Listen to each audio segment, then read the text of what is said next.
Hello, my friends. Welcome to Go Buff Yourself in 1,000 Faces TTRPG presents episode 45, y'all, of The WYLDE Beyond. I, as always, am Ethan. I'm going to be your DM for tonight's session, and I am joined by 5 out of 6 and a beautiful piece of artwork of the 6th, but 5 out of 6 of the wild things. We have Lauren playing Bodie, Joe playing Wraught, Morgan playing Melon, Mav playing Otto, Sarah playing Kieren, and a beautiful piece of art representing Gromp, normally played by Devon, if necessary, played by a combination of me and Lauren tonight. We'll see if that ends up being necessary.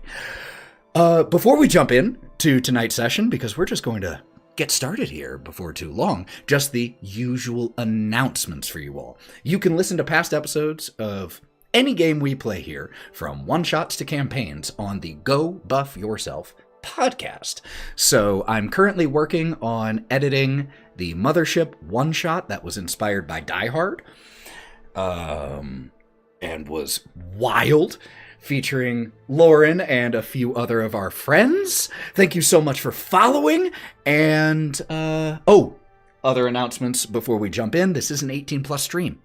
For language, drug use in and legally out of game, content, all of that, just a general CYA, this is 18+.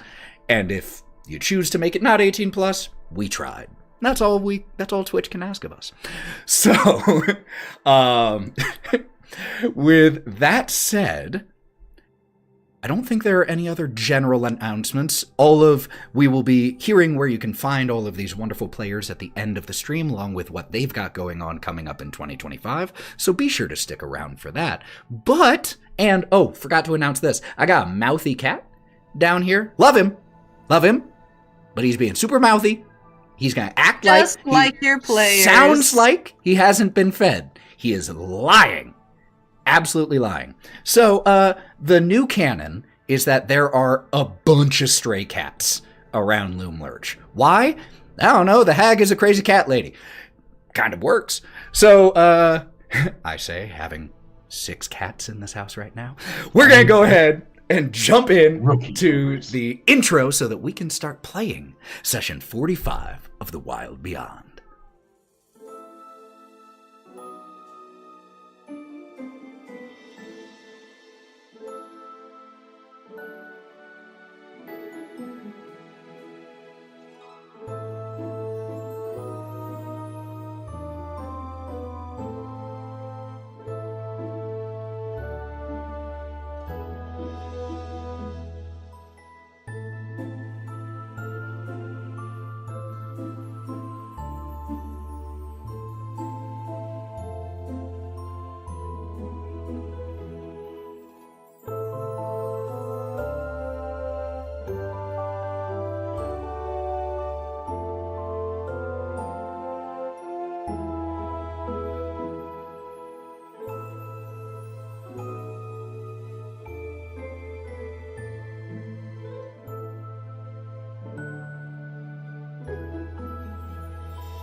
The countdown on Otto's arm that was revealed there after making a deal with the hag Bavlorna Blightstraw is now under 1 day remaining. But in order to fulfill that bargain, you need to break a mirror belonging to Skabatha Nightshade here in the Fields of Spring, specifically here in Loom Lurch, a large compound made out of a fallen tree that apparently used to be the hunting lodge of Oberon before his disappearance. Prior to coming here, you all had met a group of runaway children, the Getaway Gang, led by one Will of the Feywild. Will had told you all how he used to work for Skabatha Nightshade, helping to recruit children. Recruit being a gentle euphemism here. And those children would then work as slave labor in Granny Nightshade's workshop. After escaping himself, he helped others to escape, and now wants to take down the whole operation, or at minimum, free all of the remaining children. And so he had a plan. That plan involved you all going to Loomlurch, arranging a meeting. Sorry, I'm looking at what this cat is doing. He is on one. The plan started with you all heading to Loomlurch and arranging a meeting with Granny Nightshade. How you would do that, he did not know.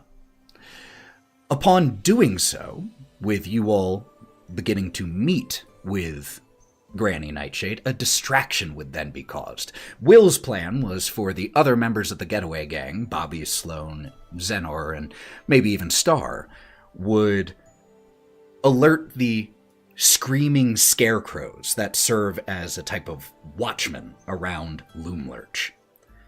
After that, you all would free some of the children, specifically those in the workshop, while Will went and freed those in the textile area. After that, you all would run and meet up at Little Oak. That was the plan, as set forth by Will. And last we left, you all had started to enact that plan. Gromp stayed farthest back, casting Liamon's tiny hut to create a fallback position, if needed. Kieren, turned invisible by Gromp, started to investigate the western side of Loomlurch, while the others in two separate groups headed to the eastern side. Wraught and Otto headed to the Goblin Market here, while Bodie, Melon, and the Blink Dog Rune arced farther out and stayed inside the trees, watching, waiting for their opportunity to make a distraction or do whatever was needed.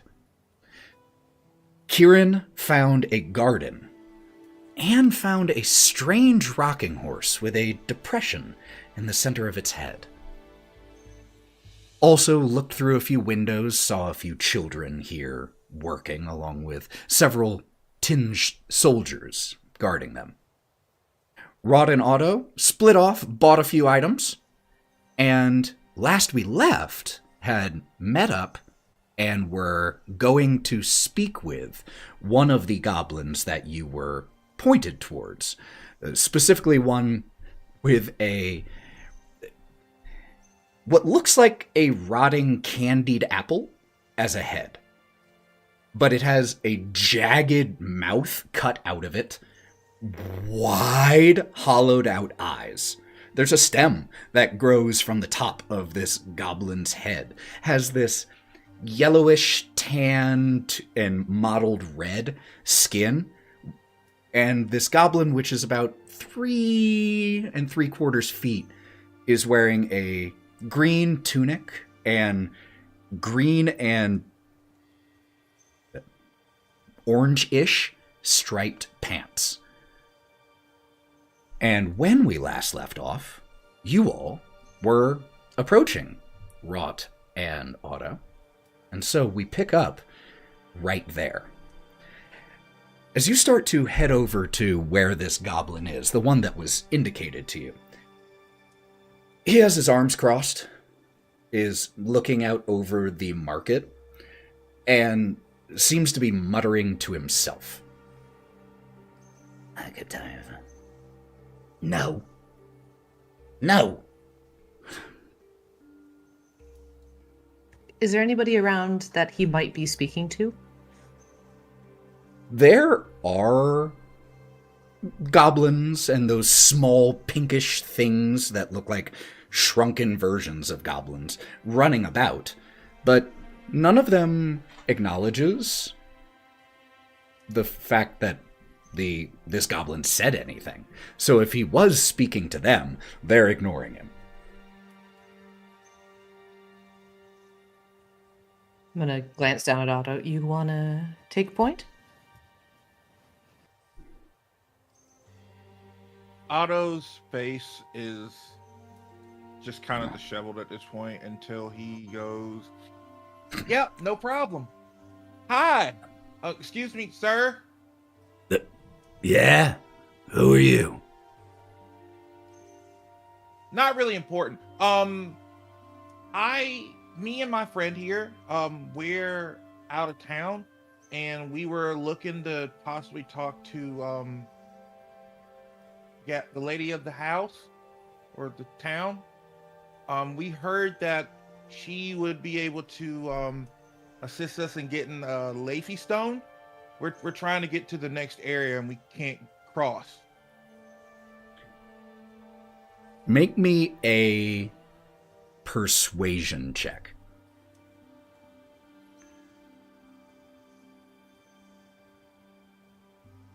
Weak boy. Okay, that we're gonna burn those early. That was a nat 20, so 28. Jesus. Fuck, damn it. What did you say you wanted to see her for? Some stone? Yeah, Leafy Stone. We heard that she could provide us.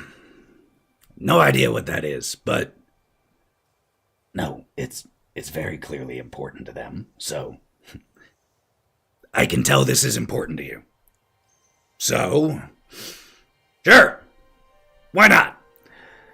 I have no idea where she is right now, but I'll see if I can set up a meeting for you. Well, I really appreciate that. I really do.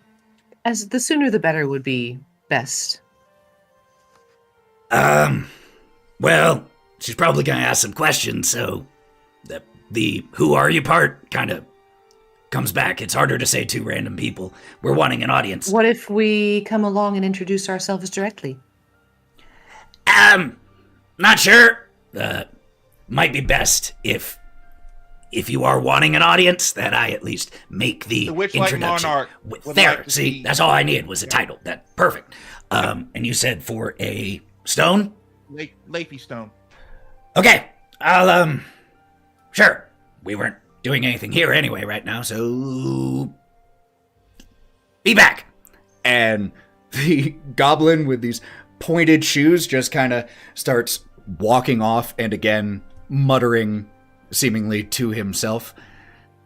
Look, because it was the right thing to do. It clearly mattered to them, and not doing anything else, so why not? Okay, Scabatha.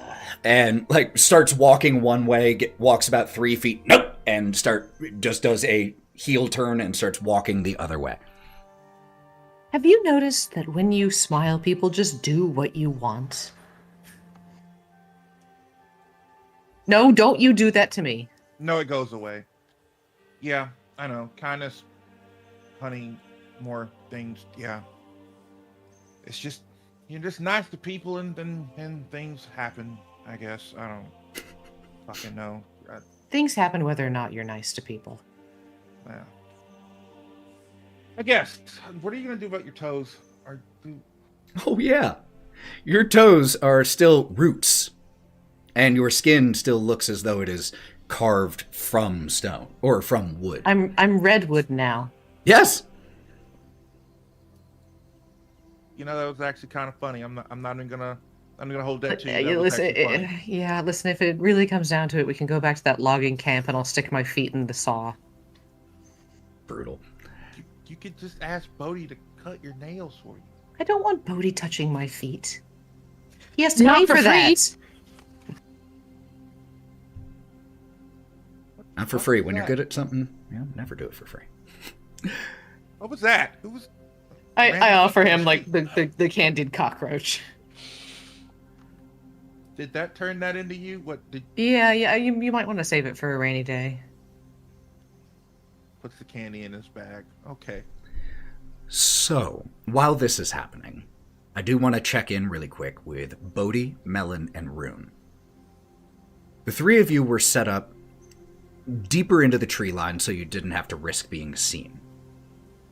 But then you just set up to wait.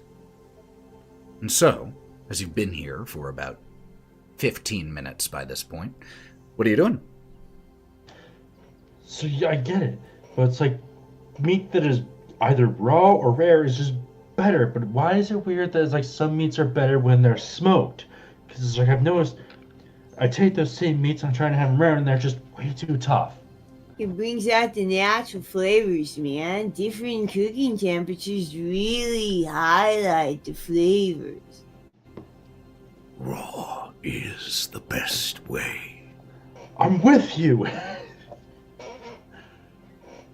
Cooking But it's like someone would wastes just time.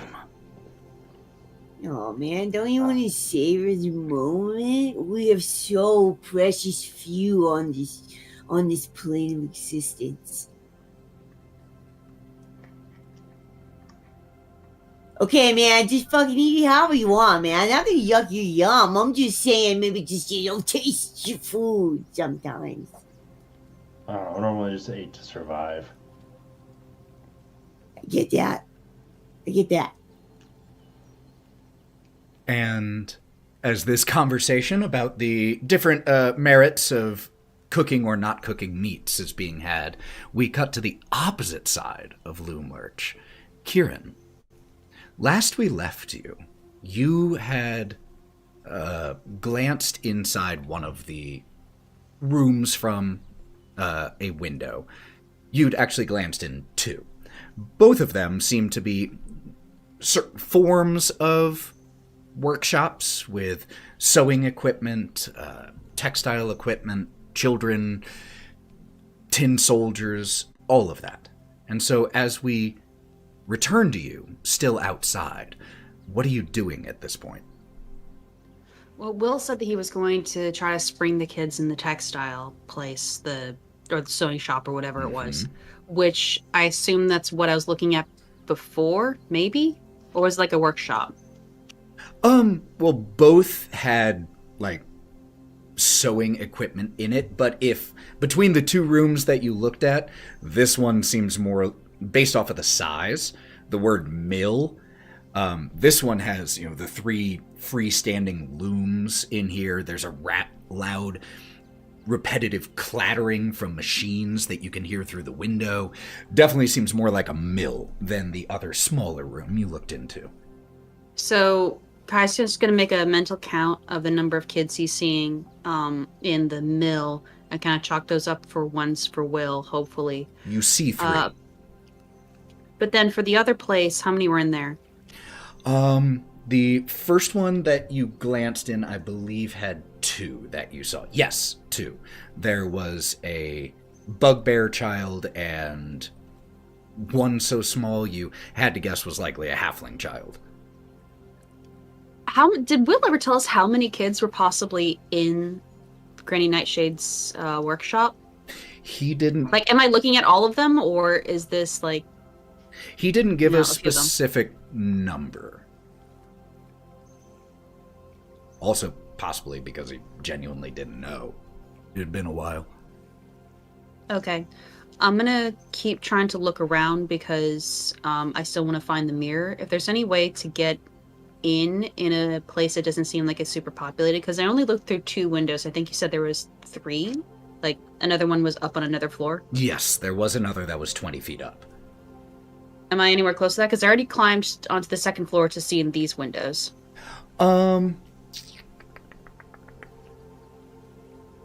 Yes, you could climb back up to look into the additional window. No check needed, because you had already made that check earlier. This one that you climb up to, let me pull this up really quick. 2 seconds.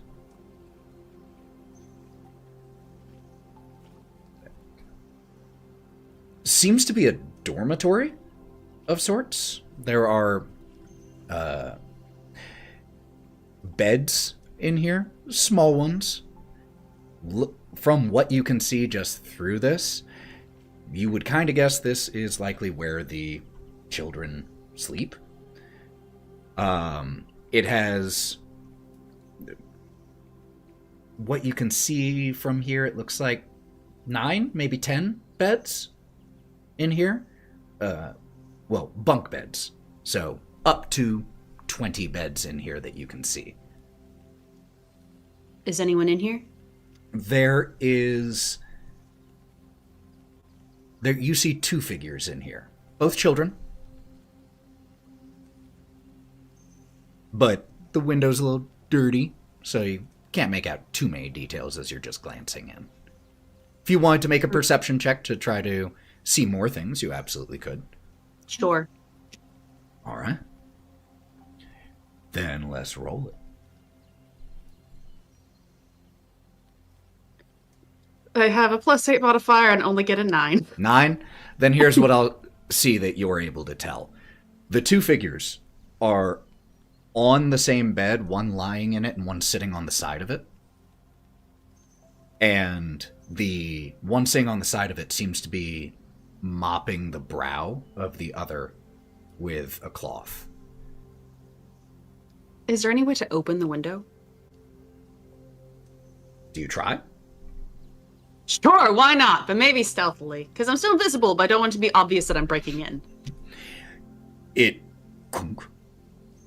has almost no give, which makes you think that it was either a window that was not designed to be open or it is very securely sealed. Now, that doesn't mean there's no way in. That just means it is not currently opening. I'd like to find a way in. Okay. I would say that looking at this window design, the most likely way in that you're able to determine is breaking in. Like, breaking in. Because you don't see anything on the outside or any indication of where it might be locked. Not with the previous perception check. So you could break your way in. That's definitely an option. Can I use my knife and try to break the seal around the glass to pop it out? So like individual panes, trying to remove those. Okay. I'm a rogue. I'm going to do rogue shit. This is a Mission Impossible bullshit right here. Absolutely cool. So what I'm going to ask for then is going to be a dexterity check. I'll let you add your proficiency modifier in here as well, because you are proficient at this type of thing. We do know that his second favorite thing is breaking out of jail, so... He really does love it. I can break into jail now, too. Well, let's hope I got that nat 1 out of my system. 21. 21. That's +7. Okay. Then, yeah, and this is not an attack. This is not a spell, so your invisibility is not impacted by this. So you just, taking your knife across, start to cut away at the seal, trying to pop one of these out. And the figure who is sitting on the side of the bed looks towards the window and squints. And then goes back to attending to the figure in the bed. You're invisible. All right, so as you start cutting your way in, we are going to cut back to the Goblin Market. And if the overseer kind of went inside the front door, we might wander over towards it. I want a closer look at those toy soldiers who are standing watch. Sure, no problem. You head over that way, and there are 2 toy soldiers right at the front entrance to Loom Lurch itself. Is there anything in particular you're trying to look at or for? Weaknesses? Wobbly joints, whether they're top heavy or not. Interesting. All fair questions. Go ahead and make me a perception check, please. Or investigation check.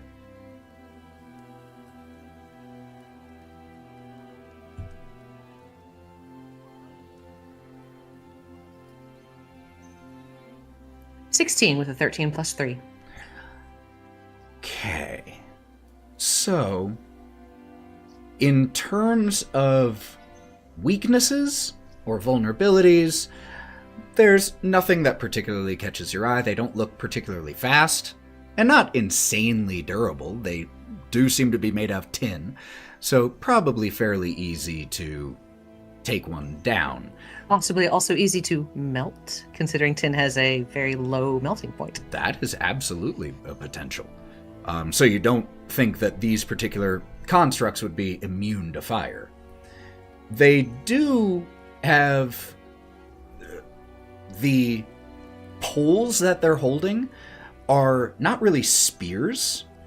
They are catch poles. They have like little loops at the top of them. Oh my And that god, can be it's the pulled- child catcher. Yeah, 100%. Who do you think they are here to catch? And Get the car, guys. It's chitty chitty bang bang time. So those are the things that you are able to notice in this brief moment, because not too long after, the door that you are standing near opens, and the candy apple-headed goblin comes back out. Okay, she said that she would meet with you right inside here in the parlor. If you'll follow me, I guess. And turns and walks You're inside. such a lovely and accommodating goblin. He is. He really is. See? Lovely. Did you hear that? Oh, what's your name, by the way? Chucklehead is the name. Apparently setting up meetings is the game now. Nice to meet you. You're excellent at it. If you're gonna do something, might as well be excellent at it. 5 stars. Oh, thank you. Not sure what I can do with those, but it's better than 4. The chamber that you enter immediately into, with the tin guards outside giving very little notice. 1 second, let me change the vibe here. Quick. Oh no, I like that nice soothing vibe. I know it was nice, but we gotta change it up. Hold on. Yeah, that'll do. The chamber that you enter into, following behind Chucklehead, is nestled between walls of twisted roots. And it is incredibly clear to you, if it hadn't been already, that you are inside a hollowed out tree. But one that doesn't quite make sense to your brain, with the roots being here on the inside of it. You can see part of the walls here aren't even solid because it is made of so much twisted roots. You can still see through some gaps in the roots out to the marketplace. You can hear the chatter of the goblins out there. And directly opposite of where you entered, there is another door. There are 4 very comfortable looking, if not cracked and weathered, armchairs in here. There is a small table in between the chairs that seems to already have been laid out for a tea service.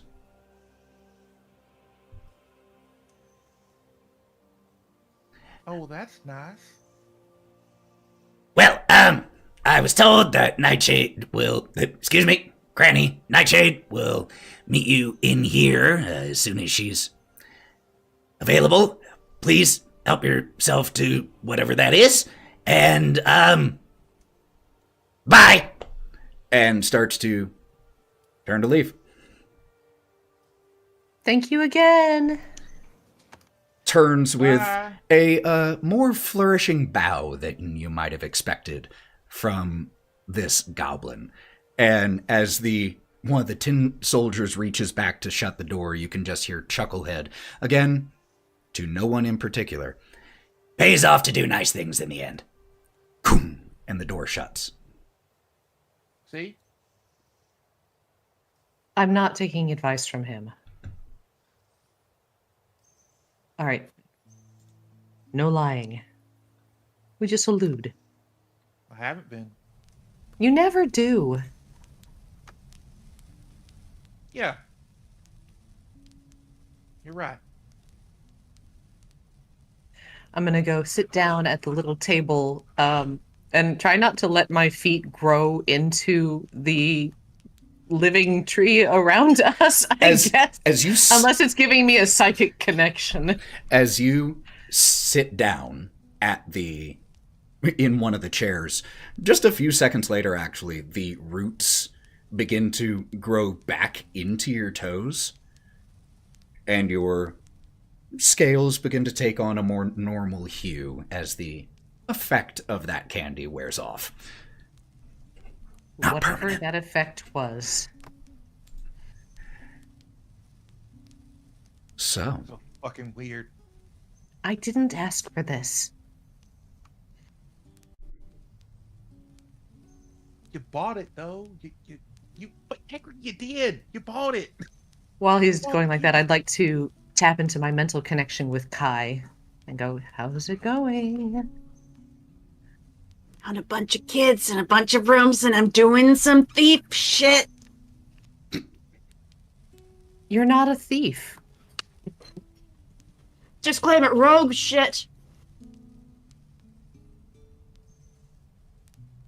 So as the two of you are waiting in here, is there anything you would be doing? Can I investigate the tea service? Sure. Not that I want to eat any of it. The cups are filthy. Hasn't been poured yet, and the cups are filthy. And where there normally would be a spoon, a small spoon for stirring, there is a chicken bone instead.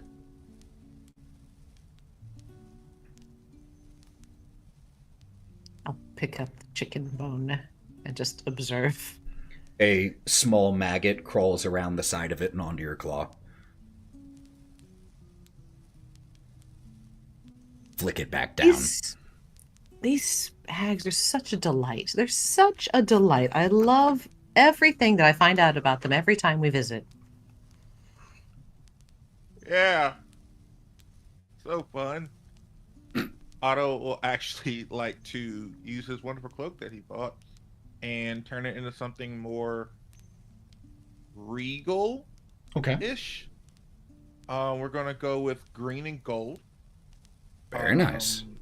With the emblem on the cape is a rabbit that has a horn crown like me and butterfly wings in the back, but they're like elven binds. Love that. Love that. Yeah. So, with Wraught and Otto seeming to have been granted an audience and waiting here inside the study, we cut once again back out to Bodie, Melon, and Rune. Is there anything the two of you would like to do, or would be doing?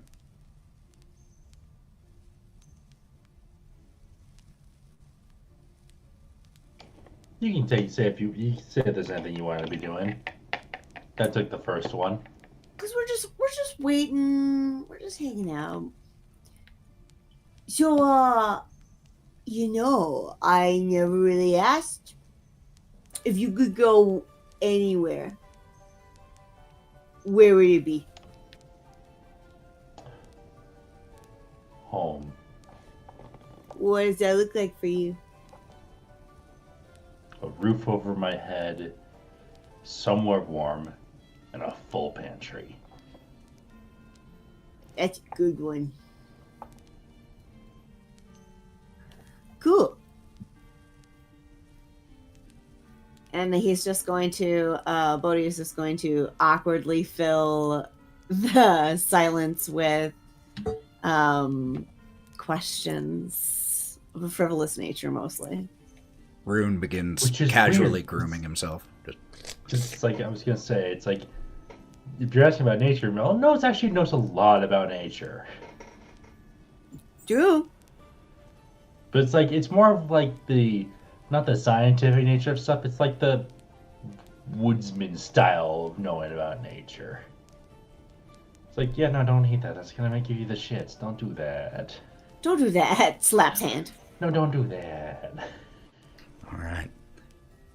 We then cut over to Kieren. You have successfully managed to pop out. Just so you know, this is one of those windows that has not lattice work, but like a grid of 9 smaller panels forming one window with wood in between them. And as you pop out the center one and you're able to reach in and feel around a little bit, you do notice a bar that is secured that seems to be making it so that the window can't be opened, that you, while reaching in, likely could just pop out of place. Now that I can see inside a little bit better, I'm gonna stick my head in a little bit too and kind of like do that look around to make sure there's no one else. The one lying on the bed begins to cough. And the preteen human boy sitting on the side of the bed. Shh. It's all right, brother. I'm here. It's all right. We're gonna get something to help. It's all right. So hot.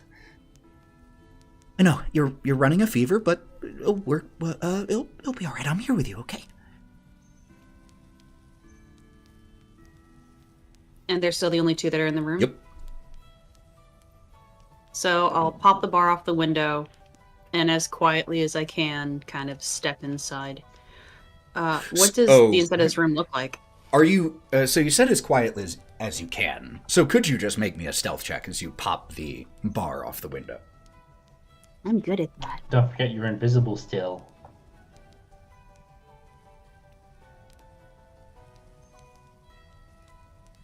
$15? 50? Just even with a +7. So that's actually worth me rolling. Oh, all right. So you pop the bar and the boy sitting on the side of the bed. Who's there? Who's there? Who's there? Don't worry about it, kid. Don't worry about it. You're okay. Does your friend need help?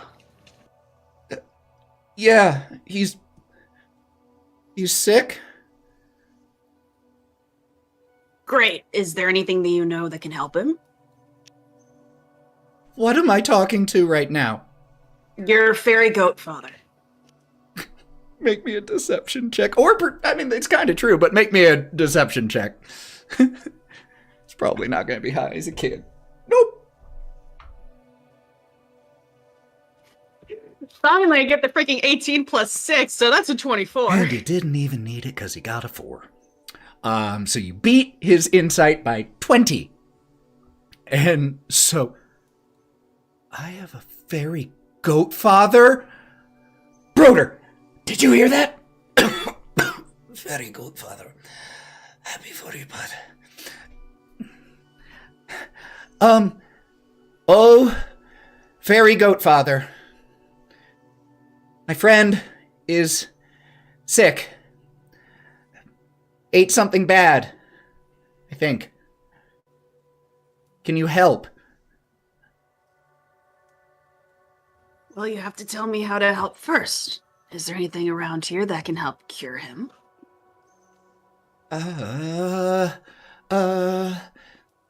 Maybe. There's anything that can help this kid? Maybe. There's this mushroom that grows. That I've seen when I walk by. That Granny Nightshade grows. It's pinkish and blue. Has an umbrella shape to it. It can. I've read that it can be like an antitoxin. So maybe that. Guy's gonna be sitting there just like silently for a moment to be like, holy shit. If that's not too much to ask. Oh, fairy goat father. Your wish is granted. One moment. And he's gonna like push the rest of the way through the window, pull the mushroom that I grabbed. I was gonna give it to Bodie again, out of my pocket and like set it on Broder's chest so it's visible again. Yeah, and so it just materializes on Broder's heaving chest, and the other one, ah! Oh, there's a lot to process right now. Okay, all right, Broder, I need you to eat this, okay? It's gonna be gross, but it's gonna help. My fairy goat father gave it to me. It'll help. All right, anything. And the human boy helps the dwarf in the bed chew this mushroom down a little bit. That tastes worse than the cooking here. Yeah, sorry, buddy. Oh, fairy goat father. Shh. Oh, fairy goat father. Thank you for helping my friend. If it's not too much to ask, did you get us out of here? That's the plan. Ah! Now, when there's probably going to be a lot of noise, and you're going to take everyone that you can and get out of here, okay? You're going to run straight out the front door. Do you know where that is from here? Yeah, but there are guards everywhere. We're gonna try to take care of that. Don't worry, Fairy Goat Father's got this. Now, we're also trying to help other kids, but that requires knowing where they are, and also, very important, if Granny Nightshade has a mirror here. As you mention the mirror... Actually, let me check the positioning of something exactly. No. As you mention a mirror... Mirror... Do you mean the one that is in the family tree room? Might be. Someone else's life is depending on this, too. I've got a lot of people I'm trying to help right now. I mean, that's the only nice mirror I know about. There are other pieces. There are mirrors in a lot of rooms. What kind do you need? Now, where is the family room? Oh, I'm not omniscient. I'm just a fairy goat father. Okay, yeah, of course. I'm sorry, goat father. I didn't mean to assume anything. I forgive you. It's okay. I love you. So it's between. And he seems to process what you just said in the middle of his sentence. There's, you have to, if you're going through Loom Lurch to get from the factory to the textile mill, you have to go through the family room. That's why they don't normally take us through it. They take us outside. But you can get there. It's, kind of towards the back of Loom Lurch. Do I see what direction he points? Yeah, I mean, just gestures towards the way you were heading. Kind of, actually, the general direction of where the rocking horse was. Now, I saw 5 other children that were going to help. Do you know where the rest are? I saw 2 in what looked like textile places. Yeah, the sewing room, the mill, and the workshop. And here. That's usually where they keep us. Where's the workshop? It's right towards the front of the tree, the bottom, I guess, of the tree. Will you go through there in order to go out the front door? Yes. Good. Along the way, grab all of them. Okay. You'll hear lots of noise, and if you don't hear it, I'll come back in. What if they find us though and catch us? Granny Nightshade will be mad. We'll come back for you. We'll make sure that doesn't happen. We? Goat fathers have herds. Thank you, Goat Father. If for nothing else, for helping my friend. But we'll be listening. And here's something for you, too. And I gave him one of my knives. Where does it appear Just so that I It know. appears on the bed next to Broder, closer to this child whose name I don't know. Fair enough. The Be safe. the knife just appears there, and the boy's eyes go wide looking at it. Best fairy goat father ever. And we cut to the parlor, where Wraught and Otto have been waiting. The door opposite the... Well, actually, before that, is there anything the two of you have been doing in here in particular? Otto's just kind of looking around, just finding all the exits of this place, in case anything goes wrong. As far as you can I'd tell, like to crack the door and stick my snout out just to see if there's like guards standing right outside. back the way you came? Is that what you mean? Oh yeah, they're still there. You like crack the door open and one of the circular tin guard heads just rotates to look at you. You blow a kiss, gets Shut that door again. gets a little bit of blush on the metal face, and then goes back. And Otto, to your question, as in terms of exits, you only see two doors. The one you came in, and the one directly opposite. And What about windows? there aren't really any windows in this one, but like I said, there are gaps in the roots that are intertwined that make this room that you can still see out a little bit. Not as much as a full window, at least in terms of individual gaps.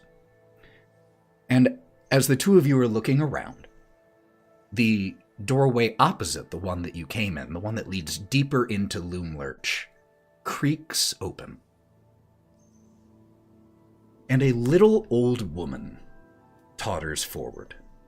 And by little, I mean probably about 4'10". She's wearing a grimy, old-fashioned looking shawl. Her skin looks like gnarled bark. But she's almost dressed up like almost like a porcelain doll would be dressed. Even her gnarled skin has heavy amounts of makeup on it, or paint, Oh, Lolita to hag. achieve Oh. the like painted doll effect, but it's cracked. And as she turns around and closes the door, you also see that she has a large iron key protruding from her back that is currently slowly but rhythmically ticking and rotating. She turns back to you, the several petticoats of burgundy and blue and the white like apron-like petticoat on top, all filthy and tattered. And as she continues to totter towards you all, in a voice reminiscent of crunching leaves. Sit down, children. Let's have some tea. And settles into one of the armchairs with a very practiced low routine of nestling herself down into it, leans forward and begins to pour tea into those filthy cups, dumps out a grotesque amount of sugar into her own, and then picks up the chicken bone and leans back and begins to stir. And then just takes a long, drawn-out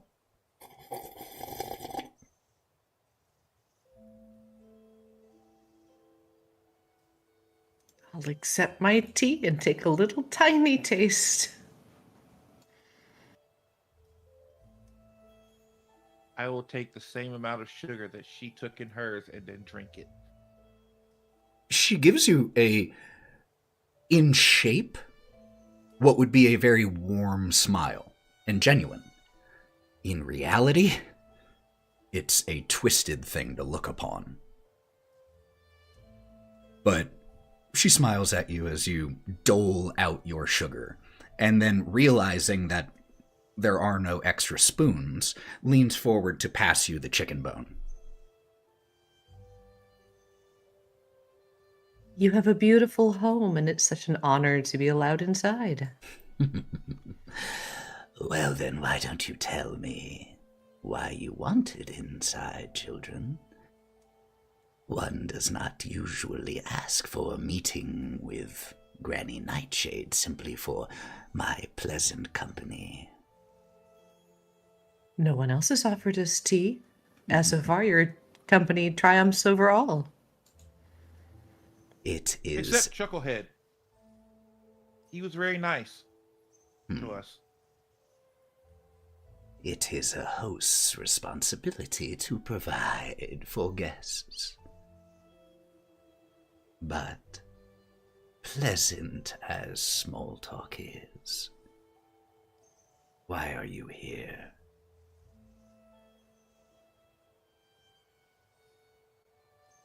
Otto hands back the chicken bone after stirring it quite well. Takes it and Well, just, tosses it onto the tea service. Well, ma'am, I'm the Witchlight Monarch, and this is my vizier. And we are traveling through the Feywild, and we were told for us to go to the next area, we would need something called a Leafy Stone. Ah, so you wish to travel to yon? That is possible. For a price. Everything for a price, children. We have noticed that. I, fortunately, happen to have the power to craft such a stone that would allow you passage into yon. But first, I would need the ingredients. We'd be happy to provide them if we knew what they were.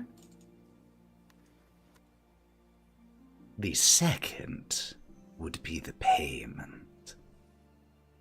Now, what you ask is no small feat of magic. Centuries of skill go into the crafting of such a thing. So the bargain must be something equally important to me. You two seem capable individuals, yes? Yes, We ma'am. like to style ourselves as such. There is... The key on her back begins to tick and spin quickly, or faster, as you respond in the affirmative. And she again gives you a warm but yellow and cracked and broken smile. There is a thorn in my side. Remove this thorn. Bring it to me, and I will craft your stone.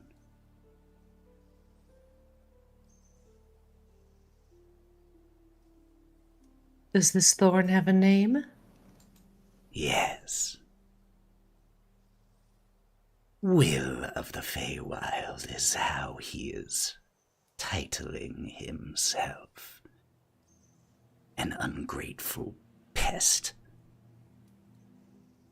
Find him, bring him to me, and the stone is yours, along with my gratitude.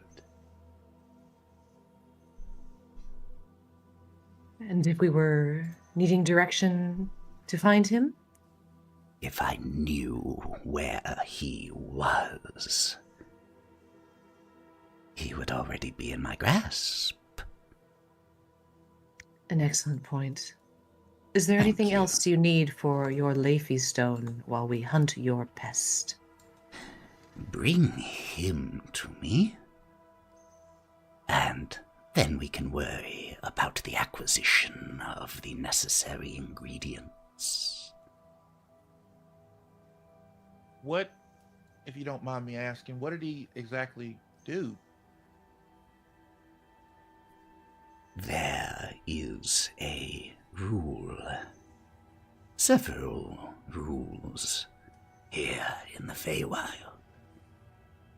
Reciprocity and hospitality are two of them. I was his host. He lived in my home and did not treat his host with proper respect. And therein comes the reciprocity I owe him.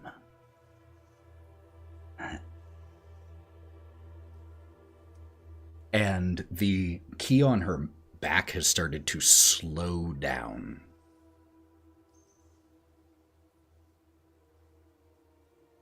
Does she seem to be slowing down with the key, or does she Nope. seem just as perky? I mean, she seems just as alive. In this exact moment, she wasn't very perky with what she was talking about. But you do, I will say, make me an insight check.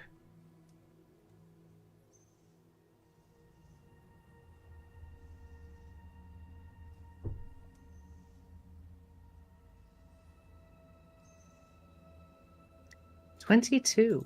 The key does seem to change speeds as her mood does. So when she was in a slightly more upbeat mood, the key was going faster, and when she started talking about will, it slowed down to the point of you thought it had stopped, except there are just the occasional tick, tick. So it would be reasonable to assume that the faster it goes, the better her mood. That would be a reasonable assumption based off the information you currently have. File that away. Well, In I that will case, say- go ahead. Monarch. Oh. Well, I was going to. You mentioned your home, and you welcomed them in your home, and it's quite a very lovely place, from in here and that you've done out in the market and everything, and it's kind of a really good job. How long have you been here, per se? Time is strange here. Learning that. Longer than a little while, and not quite as long as a long time.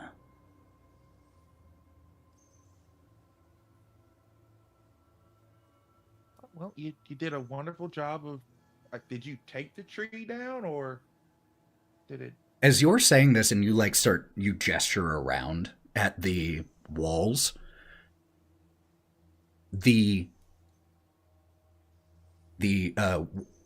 key starts to spin a little bit faster, but it's still relatively slow. And Wraught, you notice as Granny Nightshade's eyes narrow, as if she's looking at something and inspecting something. She leans forward a little bit as Otto is gesturing. Is it something about us or something out in the room? She's looking at Otto. Granny Nightshade, I've been thinking about your bargain for this Leafy Stone. And to me, it sounds more than reasonable. I think that child or person or will, it sounds like a baby name, let's be real, has wronged you in some terrible way. And I can assure you, and I would even make a promise on it, that next time I see this person, I will seize them. And deliver him to me personally. I will do my utmost. Well, not quite a contract, but a deal then. But of course, I'd be willing to shake on it.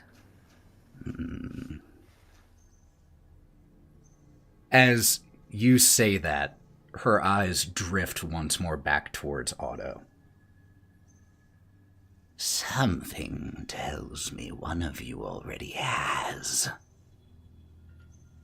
And she steps towards you, Otto, faster than you might have expected. And she grabs your wrist, flipping your forearm over, and puts a long fingernail on the half tally mark remaining on your arm. This seems an interesting story. I know this magic. Here is your chance. Her key is still as stone. Right now is your chance. There won't be a second. What's this? And she stabs into your forearm hard enough that you think it might draw blood. And is looking straight at you. Her face, because of her height, not far from you. And this painted, cracked-faced monstrosity of a woman staring at you with fiery intensity.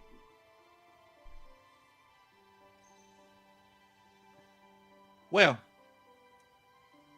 that mark there means, well, I was asked to do something by another hag. I can't think of her name. She has like little frog people. Like she makes little frog copies of herself. Avlorna, my liege. Oh yeah, Bavlorna.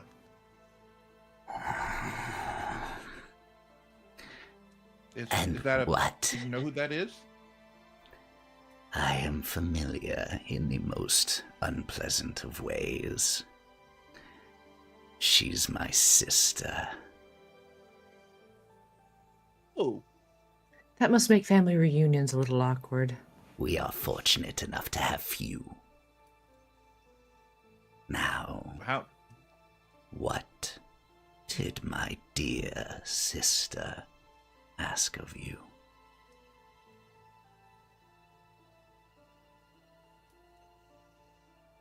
Well, she asked. That's easy. What she did is she asked of me to meet you. She sent me here to come and talk to you about a leafy stone. I need a deception check. I told you not to lie, you little bitch. Hey, she didn't roll great. I'll let you know, even with advantage, because she rolled the same number twice.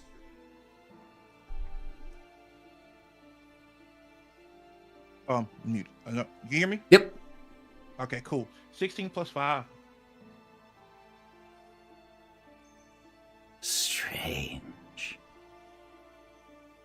Why did she wish you to have a leafy stone?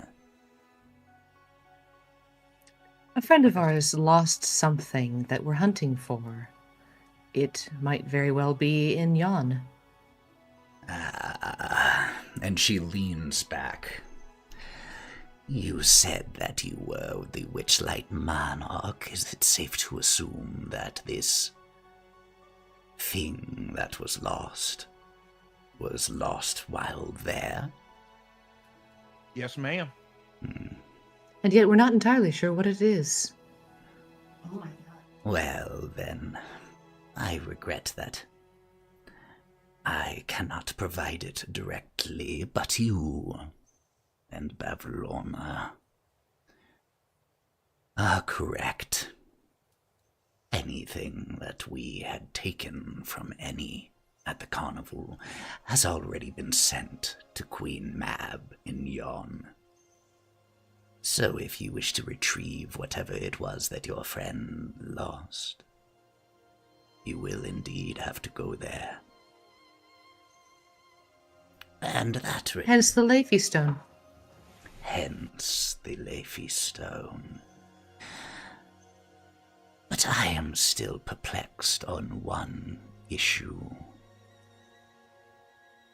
You say that your friend lost something, and that is why you wish to travel to Yon. This, I understand fully. But what led to a contract being made with my sister for that? What did she We were provide? And what did you provide? Oh, the information was to meet you and to seek you out, but we wanted to help a fellow person in Downfall get his heart back. Because he had given it to her to, what was it? The ice elf, my liege, that she Yes. was using to cool her fridge. Yes. I'm in the process of helping people, and that's what I like to do. So, that is all true, what you just said. And so, this time I need a persuasion check from you. Can it be an advantage because I'm helping? Sure, I'll allow that. Especially since I get advantage, that seems fair.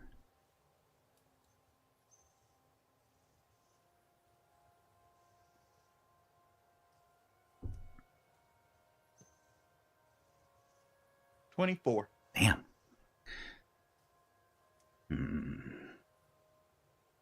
There's still something here that does not make sense to me, but... I suppose it does not matter. Whatever deal you have foolishly struck with my sister is yours to deal with, and... Oh, I assume that there were more of those marks, counting down the days? There were. Well... And her key starts to spin very quickly. Then I suppose I will be seeing you and Will within a day. Or... Well, you know the rest better than I. Actually, I really don't know what actually happens when this ticks down. I'm not really familiar with your sister's magic, so can you enlighten me? It sounds like you guys are like the best of friends. So, I know things about siblings and whatnot. I have a really big family. So, yeah, I know siblings get mad at each other. Her magics... Don't we just? Her magics are...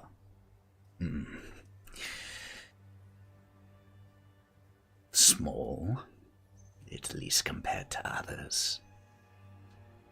Acolyte. But as for what will happen, should you fail to keep whatever word it was that you in fact gave her, the consequences will entirely depend upon how significant a promise was made and how much she cares. It could be anything from a mild headache to remind you that you've done bad. Maybe the color of your eyes might change. But if it was something bigger, something that mattered to her, well, those changes and consequences would be much more noteworthy.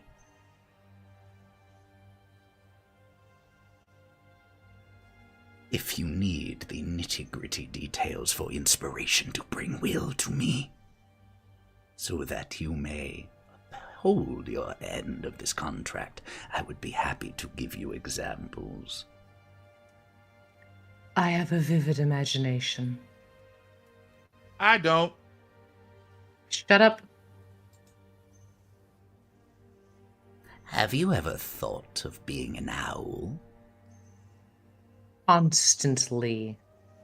Well, I mean, owls are nice. maybe you might have the opportunity to see for a very, very long time what it is like to be one. My sister does have a penchant for owls and toads. Especially toads. We did notice this. That does seem more likely so. My guess would be something involving that.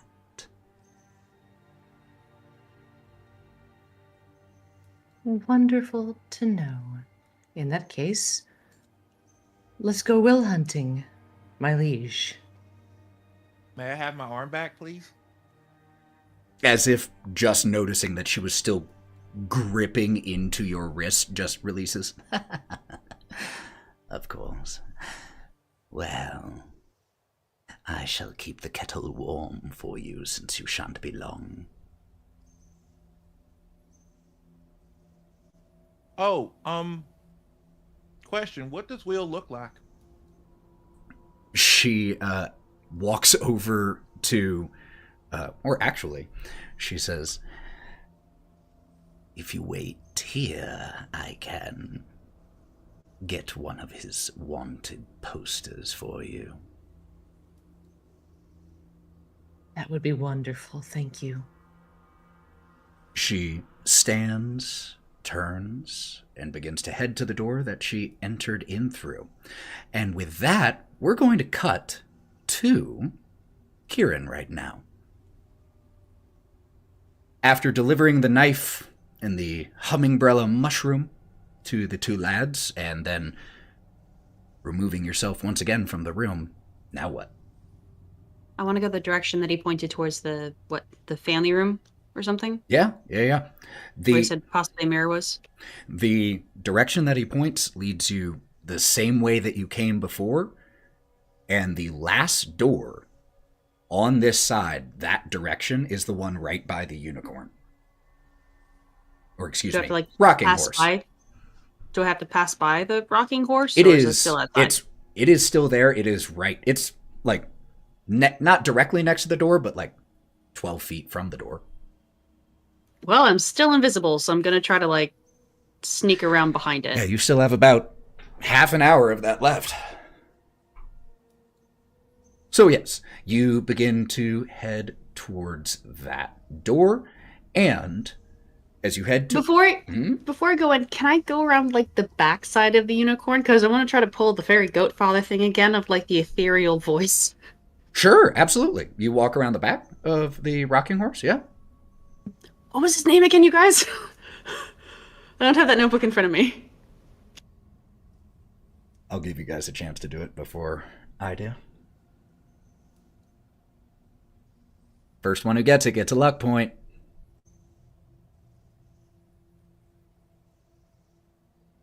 Because I know her name was Lamorna. Illidan and Lamorna. I remember Lamorna. Illidan. So take a luck point. Look. There we go. Good job. Good job. It was on the page that was stuck together. I was like, move, bitch! That page of mine actually got ripped out and I lost it. Yeah.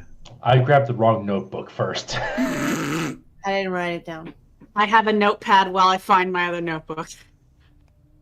So if I can get behind this rocking horse, I'm gonna try to whisper. I'm gonna stay close to the door in case it tries to do anything to fairies. Okay. And I'll be like, Illidan, if it's you in there, we're gonna try to get you out and back to Lamorna. She knows you're here now. From the position that you're in, you're not perfectly behind it. There's a slight angle. Like I said, this thing has a rictus grin painted on its face. But as you start talking from behind it, you can see the painted eye on the side of the head you can see snap back towards where the sound is coming from. It isn't three-dimensional, the eyeball. So it's literally just the painted pupil moves towards the back as you start talking. If you can understand me, look forward and then backwards. Great. If you stay here, we're gonna try to get you out, okay? Do you know where your horn is? If it's a no, stay looking backwards. If it's a yes, look forward and then backwards again. Doesn't move his eye. Okay, thank you. Otherwise, we'll come and get you. Hold tight. Flick, flick. I'm gonna go into the room. Door's locked. But has a keyhole.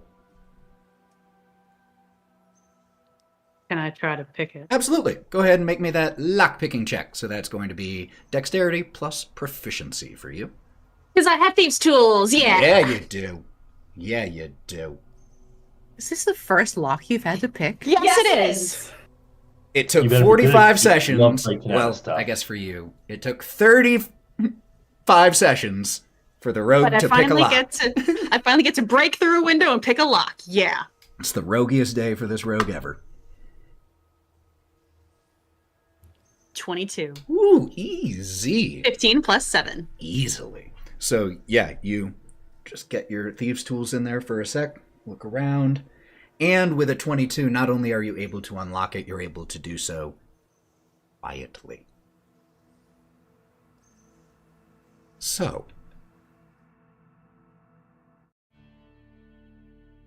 the room that you step into, quietly turning and shutting the door, holding the doorknob so that the latch doesn't make any sound, and then releasing it. You turn and look around, and the walls themselves in here are a dense tangle of tree roots and brambles. There's a wooden staircase that hugs one of the walls as it climbs upward. There are almost embedded. They're on the wall, but because of the way the wall is roots and brambles, there are 5 portraits that are kind of embedded here among the plant matter. And they move. Slightly. Not a lot. But they move, change positions a little. Like I said, there are 5. 4 of them that you see depict ancient, wrinkled, frightening-looking women. Their countenances showing very little sign of kindness, at least. The countenances you can see, one of them you can't quite make out. The 5th portrait is of a much lovelier, in comparison to the other 4, woman, dark-haired, svelte. There are 3 additional doors that you notice in this room, all closed, and a tall, oval mirror in a wooden frame built into a bookcase on one of these walls. I will say that you recognize one of the individuals in one of the portraits easily. Bavlorna is hard to forget. The other figures that you see in the portraits, like I said, one of them raven-haired, young, looks like maybe early 40s, late 30s. The third, a woman who looks like a mockery of a porcelain doll with a iron key in her back. The 4th portrait is of a figure entirely in black with a black headpiece and a black gossamer veil in front of the face. And the painter did an exquisite job depicting what was behind the veil. And it looks just like a skull. The 5th figure is looks more like a human woman, but again, ancient, wrinkles on top of wrinkles, gold rings, gold fingernails. Barely any hair left on her wrinkled head, just little wires of white hair still remaining there. And these heavy-looking gold earrings that, given the age of this individual, pulls down on the earlobe so that the earlobe is stretching down. And that's what you see in here. How big is the mirror? Tall, the mirror, it's probably about 4.5 feet. 5, maybe. But if it's oval, could I maybe tuck it under an arm? It's currently built into a bookcase. Okay. I'm going to do the mental connection thing to Wraught and go, I found the mirror too, and the rocking horse, Eladon knows we're here to help him. So, as soon as the alarm goes, or let me know when I have to smash and grab. But I found a bunch of kids too. Obviously, it's probably over several messages if they're only allowed to be 20 words. They're not allowed to be 20 words. I'm a psychic sorcerer. Ah, there we go. Also found a couple of kids. So as soon as shit goes off, I can do a smash and grab and get the hell out of Dodge. Love that. Our host is something. But I do feel like she's got a key stuck in her back. I wonder what would happen if we snatched it out. We are going to cut really quick because I want to check in once again with those who are in the tree line. I know that your job was to hang back until it was time to make a commotion, but I just wanted to check in, see if y'all were doing anything at this exact moment. Probably finally inspecting the flamethrower, see how it works. Like if there's an on button. Yeah, there's a little switch, and you flick it, and, you know, the little pilot light, essentially, at the front of it, just... Flick it back off for now. It's probably good to know how it works. As you flick it on, Rune, like, scrabbles up from the lying position and backs away. Yeah, it's one scary thing. Is that? Fire. And lots of it. Walks over to it and gives it a sniff. Goblin. Repulsive. Repulsive, but crafty. Yes, and this was crafted to burn forests. Well, hopefully here soon it'll be used to burn goblin stuff. I would enjoy that very much.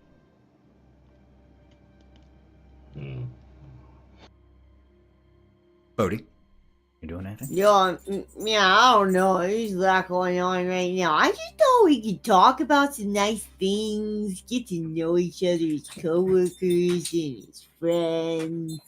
Well, in that case, could you actually do me a favor, Bodie? Yeah. We haven't done this in a while, but we're going to do this because y'all are sitting there.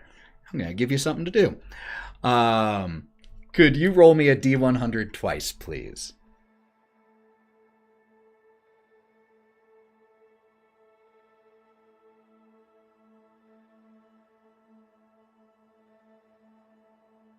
$57. 44. Okay. So, then, Melon, you're going to have the choice between these two prompts for just a little interaction with Bodie and you. Scars, or, fittingly, a midnight snack. Scars. Okay. Who would like to lead this scene off?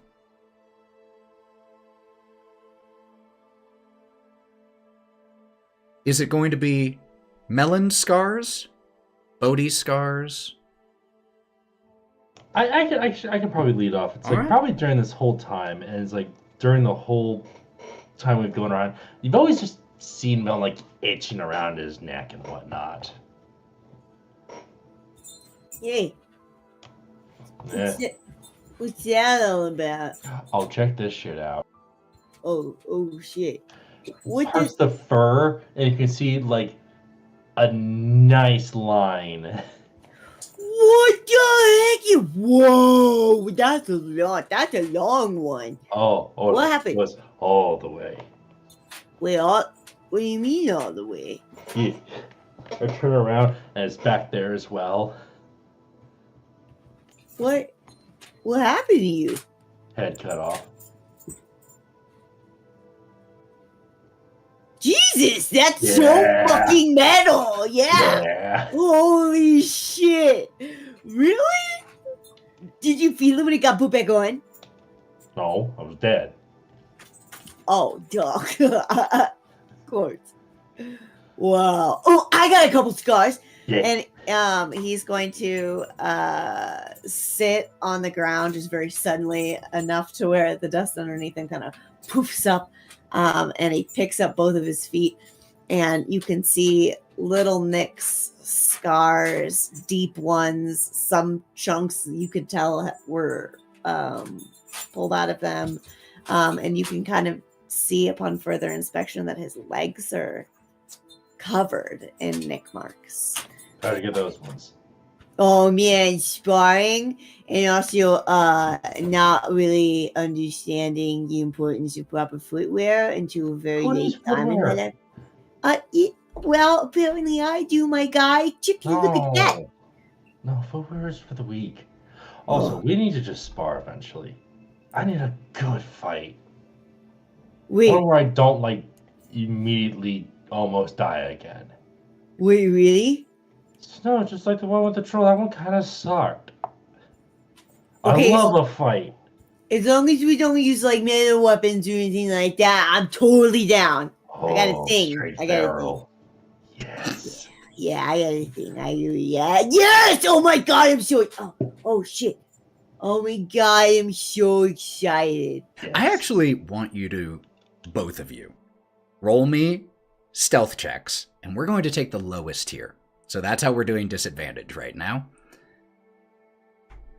My lowest was a 16. No. 'Cause Each of you just roll no. once. I already straight up have a disadvantage. Oh, okay. Fair. Yes. I must roll disadvantage. Also fair.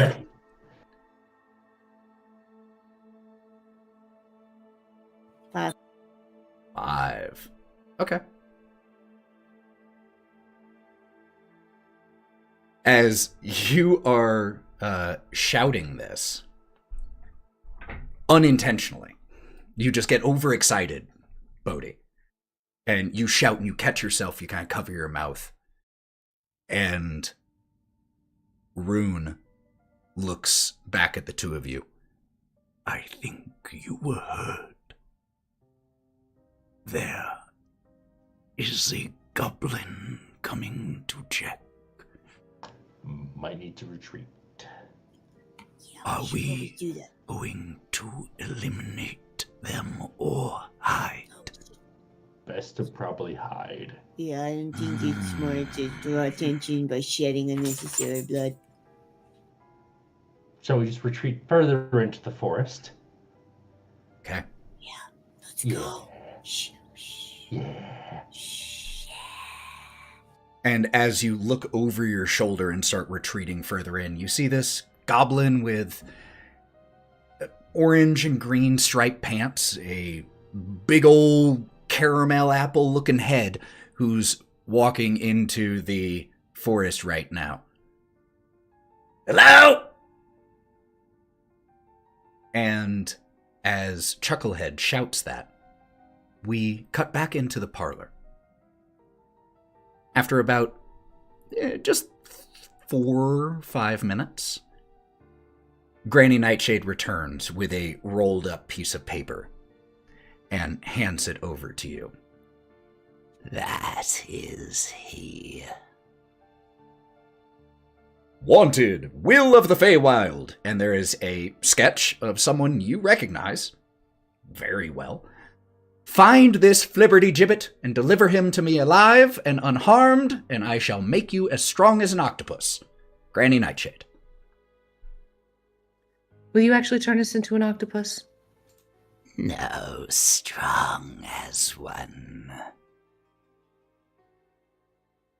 Why are human children so ugly?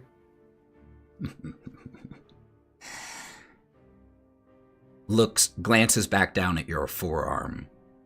Otto. Tick tock. Well, Granny Nightshade, we thank you for your time and in the information. And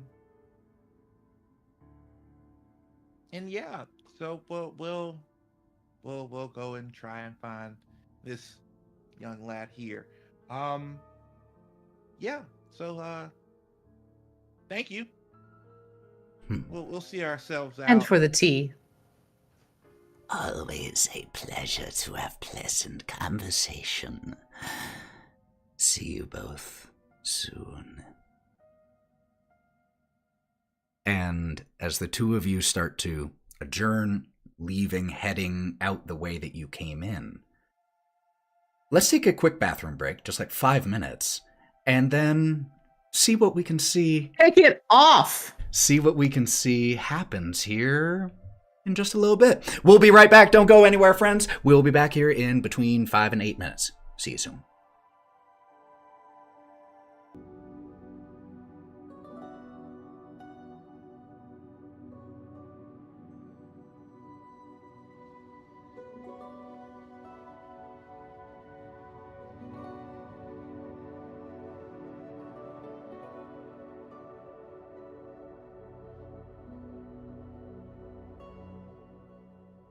And we're back. So,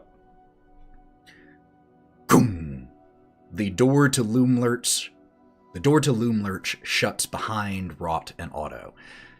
You are once again back outside, on the bridge made of those interwoven roots and branches and vines. 2 tin soldiers here. What you doing?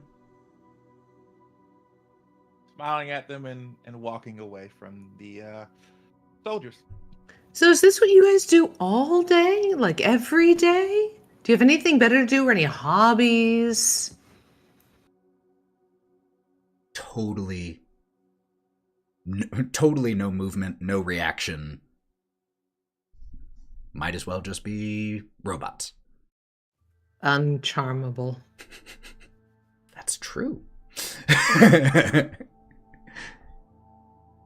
All right. So you said that you were walking away from the guards here. Are you heading just like back out into the forest area, or would you head back down towards the Goblin Marketplace region? Where would you be heading?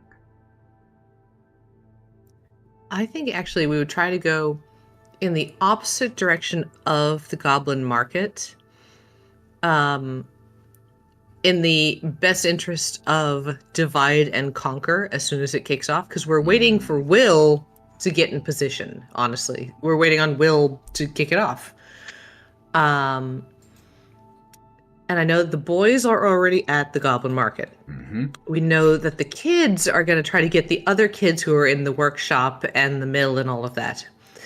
So I think that my brain says go somewhere else. Okay. We, as the two of you have stepped outside, we are going to cut back to the tree room with the 5 portraits in here and Kieren. Like I said, there are a few doors that lead out of this place. There are 3 that you can see. There's also the spiraling staircase that runs up one of the walls. There are those portraits, the mirror. What are you doing?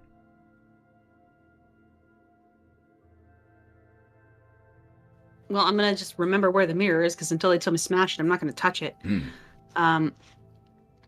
Are any of the doors slightly ajar? Do they all look locked? They're all the ones that you can see are closed.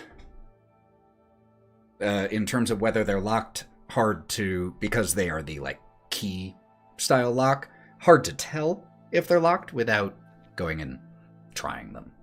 But they're all closed. Can I look through the keyholes? Sure, absolutely. Do you first look at the one heading towards, that is pointed towards the back of Loomlurch, or the one that heads back towards the front of Loomlurch? Back. Back? You peer into a kitchen. And in here, you can see... Alright, so you're looking through this keyhole. Go ahead and make me a perception check with disadvantage because of that. Just to see.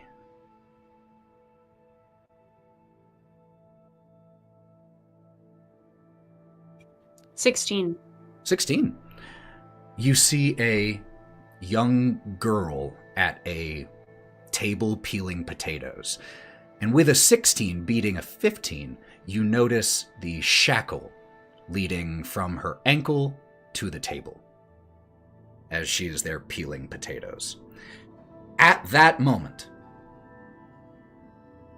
all of you, whether you are in front of Loom Lurch, inside of it, or beside it, hear this high-pitched, cacophonous, multi-tonal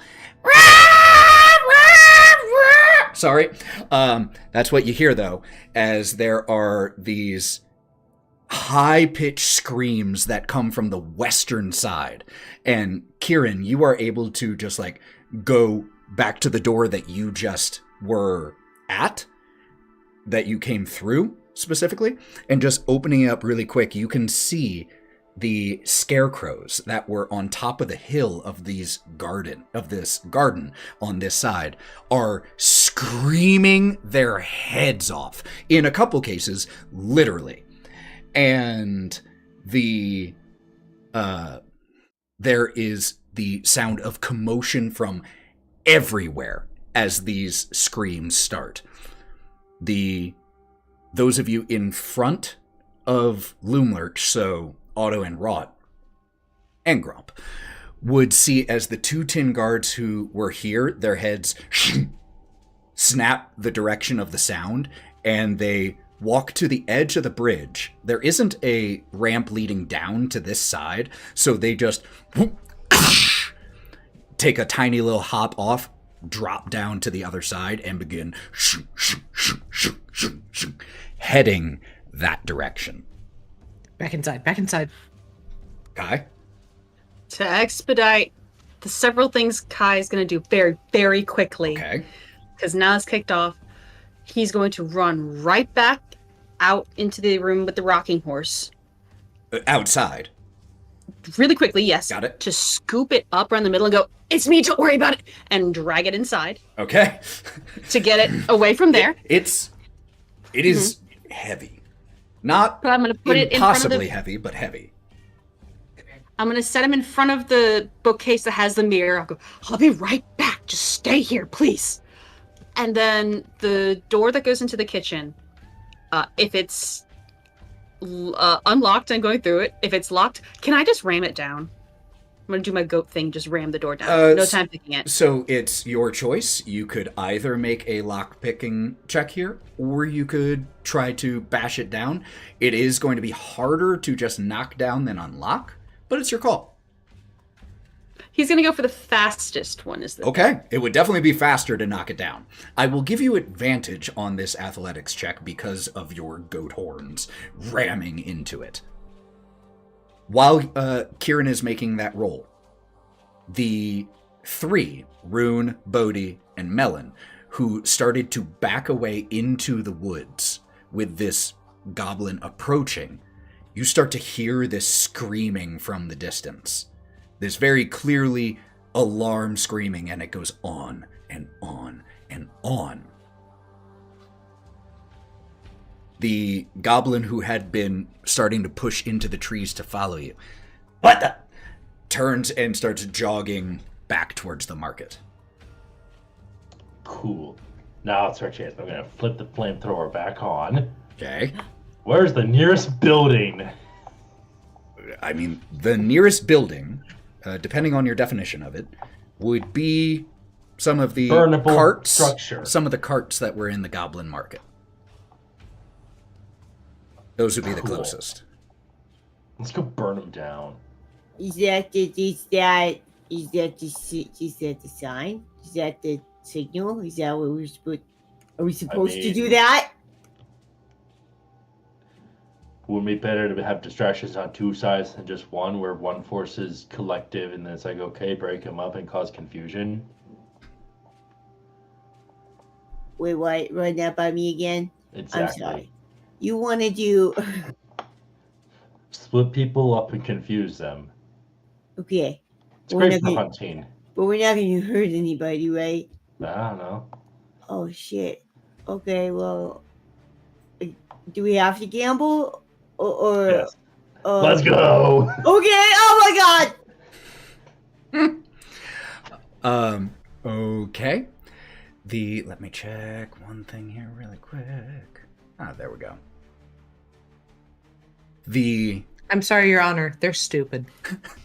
All right. The two of you start running that direction. Rune, yes, and just hunkers down and takes off at a full dead sprint. And he is faster than you all. So as you are heading that way, he passes you, boom, blinking over about 15 feet away from you, boom, blinking about 45 feet in front of you, just running at full bore. So as you start charging that way, Otto and Wraught, you said that once the tin soldiers were gone, you turned and headed right back inside. You are now in the parlor once again. Time to find a Leafy Stone. Yep, let's go. What does a Leafy Stone look like? I don't know, probably a rock. Get your magic senses out. Use your horns like a dowsing rod. Do they work that way? I don't know, and I'm gonna grab his horn and start dragging him around like a dowsing rod. What are you using his horns to look for? It's not a well, it's a Leafy Stone. Okay. So just here in the parlor, is that the goal? It's not going to be here in the parlor. Nobody keeps anything good in the parlor. We're going to start going and checking doors. Well, there's one door. Open it. Okay. You approach the door. And do you, check inside of it first, or are you just going?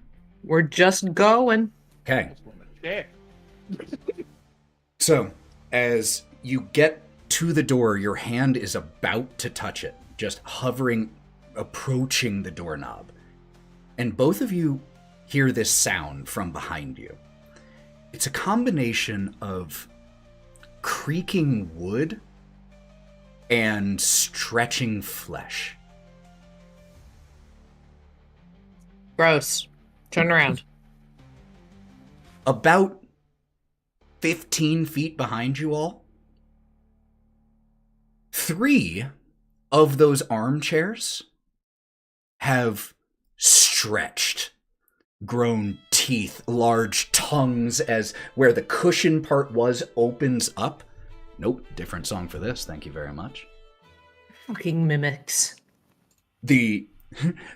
These easy chairs now stretched out into horrifying configurations with the legs of the chair stretching in different directions, the brown cracked leather stretching into pinky veined flesh where the cushions were, not in a perfect line, but it begins to open in this gaping maw with sharp teeth, long lolling tongues, and the mimic armchairs begin to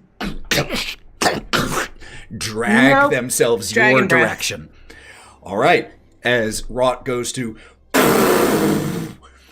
breathe some dragon fire on them, we are going to cut back to right outside of the kitchen. What did you get on that athletics check? Can I have actually gone to break the mirror first? You didn't say that's what you were doing, and you specifically said No, you weren't it's going fine, to break yeah. the mirror until you were told Right. to break it. Now, it is still I your rolled an character. 11 on the door. Still your character. 11 on the door. You go into it, slamming into it. The area around the lock the wood starts to crack a little from the impact. So too around the hinges. You didn't get it on that first one. I'll do it again. Okay. I'm going to say on this one, you back up, and on the third one, you manage to break the portion of the door around the lock, and it goes flying open, slams open.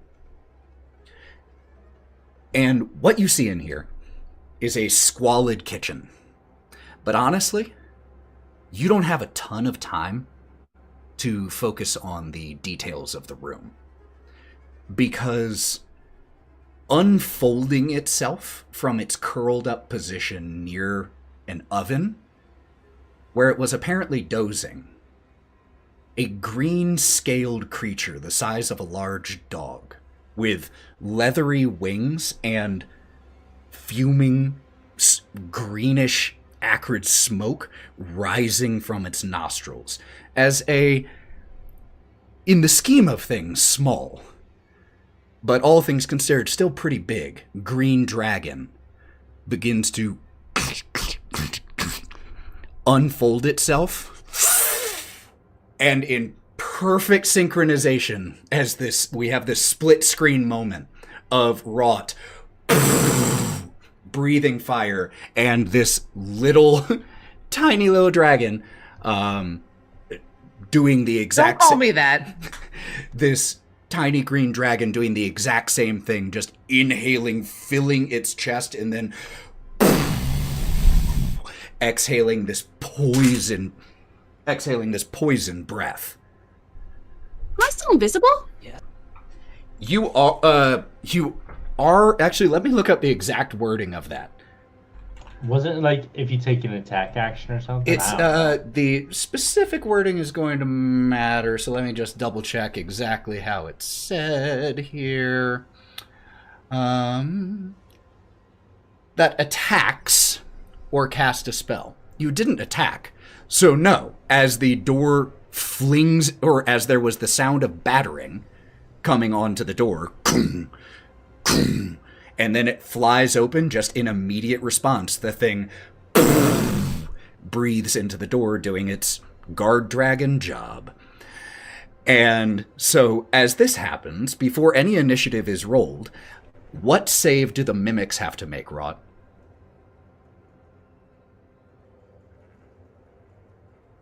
Dex. Ooh, that's not their strong point. Okay. What are we looking for? A 12. They have a +1 here. So let's see. An 11 on the die, so a 12. Nat 20. And a 9. One of them will fail, 2 will succeed. Well, two will take half damage. Correct. So I'm just going to set this whole room on fire, bitches. Let's go. Also, since my last level up, my breath weapon has gotten stronger. So is going to be at the total 2d10 with 10 and 7. 17 for the full, and I guess that would be 9 for the half of fire damage. All right. And I'm setting that fucking tea set alight. Absolutely. The tea set, what can of it, what is flammable, goes I've made up caramel in out of flames. all that sugar. Absolutely you do. So as you deal a total of 35 damage across the 3 of them, could I also please, from Kieren, get a Constitution saving throw? Uncanny dodge. Only, well, that's after you roll. You still have, you'll have the damage with Uncanny Dodge, but we still have to get the damage first. 14. 14 will succeed! So you will only take half of this. It's 14. So 20, 10 poison damage. But does the uncanny dodge have that again? Yes. I do believe, yeah, because you can use it on anything, right? Any type of damage? Yep. Yep, then yeah. Just anything you can see hits you with an attack, and you can see, and that is, that's an attack. So, as we have this moment with the poison breath and the fire breath in these 2 separate scenarios, and we have then cutting back out to the trees near the Goblin Market. A flamethrower starting up. A flamethrower, and would you immediately start setting something alight as soon as it is within range? Is it a structure? It's a cart, yeah. Close enough. So then we have the first breath attack from Wraught, then we have the second breath attack from the dragon wormling, then we have, and we see, cutting into the screen, Melon coming in and just setting ablaze one of the carts here in the Goblin Marketplace. The goblins who are around, "Hey, what the fuck is happening? Run! Run!" And they start going and screaming back to the keep! Get the fuck out of here! And they start just running as fast as they can as fire is set. One of them doesn't, though. And there is the one who started to push his way into the tree line, who was running away to find the sound of the screaming, stops and sees this happen. Hey! What are you doing? At you, Melon and Bodie. Flames are going to start being directed that way next. Get out of the way! We're just clearing out some old buildings to make room for new ones. Who am I? Okay. If that's what you say, then the one, hey, you cowards! Get back here! Fight them! And the goblins that had started to scatter. Okay, boss! Get it! Get the flamethrower back! And several start turning and running and starting to charge towards Bodie, Melon, and Rune. Come on. That will then... Actually, you know what? I did say 30 or so minutes, but I honestly don't know if there's going to be a better stopping point than 3 separate combats becoming initiated simultaneously. So, as we see mimic armchairs being melted and set ablaze. Knock down the door, Otto! Goblin carts also being set alight by a goblin flamethrower, a blink dog starting to tackle and take down several goblins, and a invisible satyr managing to avoid most of the poison breath from a green dragon wormling standing guard in this kitchen inside of this hollowed out tree. And there's still a timer. That's where we're going to have to pick up in 2025. Because no way can I run 3 simultaneous combats in the next 10 minutes. I love D&D. Ethan, there was a way to resolve this peacefully, and everyone chose violence. And everyone chose violence. Hold on. Did Kai choose violence? No, the dragon chose No, Kai violence. did not choose violence. chose me. I didn't choose the violent life. I'm invisible. He still can't see me. I can salvage this situation. Honestly, I think I'm the only one who chose violence. That's kind of true, actually. Well, absolutely incredible session. Genuinely, I am so excited to pick up here. And we will be picking up here, as far as I know, I think we're going to take the first week off of 2024, or first week off of 2025, and pick up Were We Saying Gang on the 11th. So people could have a week off. You know I'm down to play every day of every year. Well, let's talk, because the 4th would actually work better for us than the 11th. So we may be back in just 1 week to see exactly how this all concludes in 2025. And until, let me change the music so it's not quite so dramatic for us just chilling out here. Until we see you in 2025. I want to give everyone here the chance to say what they're up to, where you can follow them. Don't go anywhere yet, though, those of you in the stream, though, so that we can raid and share the love. Mav, why don't you lead us off? Hey, everyone. It's your favorite black guy on the internet. Don't be a white person and steal that from me. Yeah, Thanks. come on. That's a Anyway. bad look for us. That's a bad look for us. Damn. Anyway. It was bound to happen. That's what we do. I know. Before the caucasity just happened. I scream because I love. It's your favorite black guy here on the internet. I want to just thank you guys for having us in your home. This has been a wonderful year for the wild things and everything. Next year will be our 2nd anniversary, I think. Or Next year, yeah, we'll have our 2nd anniversary. Yeah, the 2nd next summer. anniversary. But we might be wrapping it up close to then. Yeah. So, I want to thank you guys. And you can find me here on Twitch at Digital Clubhouse TV, where I play a lot of cool variety games. Right now, we're playing Fortnite, of course, Marvel Rivals, because it's great. Threw Helldivers back in, and I have been slugging away, not in a bad way, but I have been emotionally charged with Dragon Age, the Veilguard. Not in a bad way. Yeah, it's not a bad way. And I think I might go back and actually finish Cyberpunk. next year. So yeah. Heck yeah. guys. Sibs, where can we find y'all? What you got going on? I'll lead us off. You can't find me online. Good luck. Easiest one. I am Califrac in most places, but don't follow me. The government doesn't like it. And I'm just going to be working on various costume stuff over the next little while as soon as the craft room gets cleaned. Yeah, I think that next year we're going to try to get back into cosplay. We've got a Senshi helmet that we're working on for Ethan. And we're going to try to make Morgan into Consort Radon for competition. That's going to be fun. I didn't know about this. Yeah, well, stand there and look pretty. Sure. Please do Laios with me. Yep. Come on. Oh, no, he please. has to be I am Laios. Laios. Required. And I'm going to be Draconic Fallon. Lovely. While Lauren is doing Thirst Draconic Fallon. I'm sheltered. Same hat! Same hat! Also, check out Joe's dice that she makes. They're super cool. You don't have to do that. Oh. All right, cool. Lauren, my love. Guys, Bitch.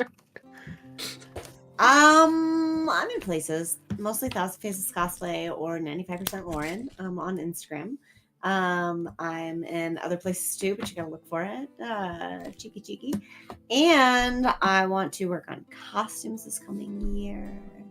And I want to actually play some more games. I have actively decided not to reinstall The Witcher 3 and instead move forward with new games.